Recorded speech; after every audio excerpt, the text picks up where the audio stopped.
સાણિયા Hemad industrial એકમો દ્વારા વિરોધ પાલિકા અધિકારીઓ સામે દેખાવે નિર્માણાધીન એકમોને સીલ મારતા અધિકારીઓમાં રોષ અને ખોટી રીતે હેરાનગતિ કરતા હોવાનો આક્ષેપ કરવામાં આવ્યો હતો।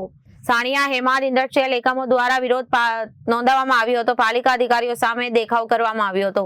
નિર્માણાધીન એકમોનો સીલ મારતા રોષ અધિકારીઓએ ખોટી રીતે હેરાનગતિ કરતા હોવાનો આક્ષેપ કરવામાં આવ્યો હતો। કેટલાક ઇસમો દ્વારા આરટીઆઈ કરી રૂપિયા પડાવવાનો પ્રયાસ કરાતા હોવાનો પણ આરોપ મનપાના અધિકારીઓ દ્વારા કરવામાં આવ્યો હતો।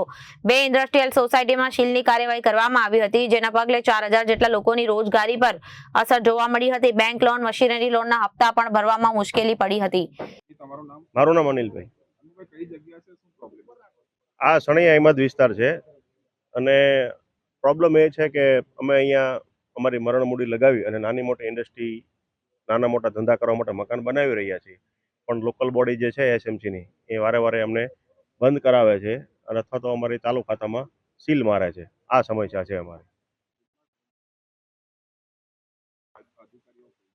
આ સમસ્યા ખરેખર 2-2.5 વર્ષથી છે અને અધિકારીઓ એમ કહે છે કે આજુબાજુમાં એક સોસાયટી છે, આ લોકો ફરિયાદ કરે છે એટલે અમે આ કાર્યવાહી કરવા આવીએ છીએ। અને અમને એસએમસીને અમારી એ માંગ છે કે જે લોકો ફરિયાદ કરવા આવે છે, જે ફરિયાદી છે એ જ ખરેખર કોટેજ ઇન્ડસ્ટ્રીમાં મકાન બનાવે છે। કોટેજ ઇન્ડસ્ટ્રીમાં એ લોકો એમ્બ્રોઇડરી ચલાવે છે, કોટેજ ઇન્ડસ્ટ્રીમાં એ લોકો વોટર એડજેટ ચલાવે છે।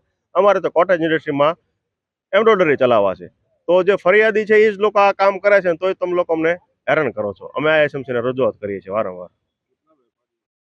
અહીંયા આખા ઇન્ડસ્ટ્રીમાં ગણી 1000થી વધુ મકાનો હશે અને એક મકાનમાં 3 થી 4 ખાતા ધારકો હોય તો 4 થી 5000 લોકો ધંધો કરે છે અને કમસે કમ 80 થી 1 લાખ 80,000 થી 1 લાખ લોકોને ડાયરેક્ટ રોજગાર આપે છે અને 1.5 લાખ થી 2 લાખ લોકોને ઇનડાયરેક્ટ રોજગાર અહીંયાથી જનરેટ થાય છે।